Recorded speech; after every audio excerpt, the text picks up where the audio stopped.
xitoyliklarga yerimizni, vatanimizni sotayotgan xoinsan deb yozishibdi menga.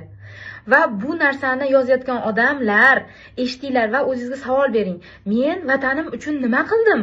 Nima foyda keltirdim? Nima qila oldim shu yoshga kirib degan savolga javob berib qo'yinglar. Menga kerak emas, o'zingizga o'zingiz javob berib qo'ying. Men 5 yil davomida Xitoyda yashab kelgan odamman. U yerni tabiati, yeri, zaxiralari, ekonomikasi qanaqaligini juda ham yaxshi bilaman va bizdan ko'ra 100 barobar o'rmoni 100 barobar zo'r bo'lsa zo'rki kam emas. O'rmoni bor, okeani bor, dengizi bor, daryosi bor, tog'i bor, koni bor, livoy bitta davlatda bo'lishi mumkin bo'lgan moddiy boyliklari hammasi bor. Sizni quruq yeringizga umuman hech kim qarab qolgani yo'q. Yeringizni tortib olmoqchi ham emas va kerak ham emas. Ular faqat pul ishlagan, daromad qilgani keladi bu yerga.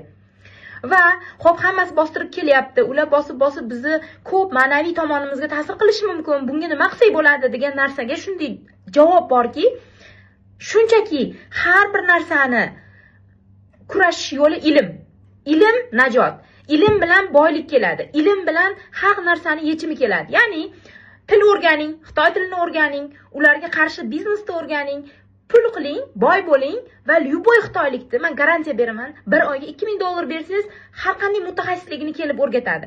Masalan, men esimni tanibmanki, pomidor, bodring 1 kilosi yozda 3000, 4000, qishga borgandan keyin sentyabr, oktyabrdan oyidan 30000 so'm bo'lib ketadi. O'zbekiston aholisini teng yarim pomidor, bodring yemaydi qishda. Chunki 30 mingga 1 kilosi bir marta ishlashda tugaydigan narsani olib yolmaydi ko'pchilik aholi, topishi kam. Nimaga? Chunki issiqxonalarda qanday yetishtirishni bilmaymiz.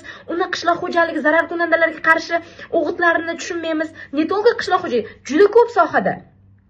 Mashina sozlikda yoki qanaqadir elektromobillarni ta'mirlash bo'yicha men shunaqa mutaxassislarni, investorlarni olib keladigan odamman. Ya'ni o'zbek tadbirkoriga Xitoy tadbirkorini tanishtiraman, o'zaro hamkorlik qiladi.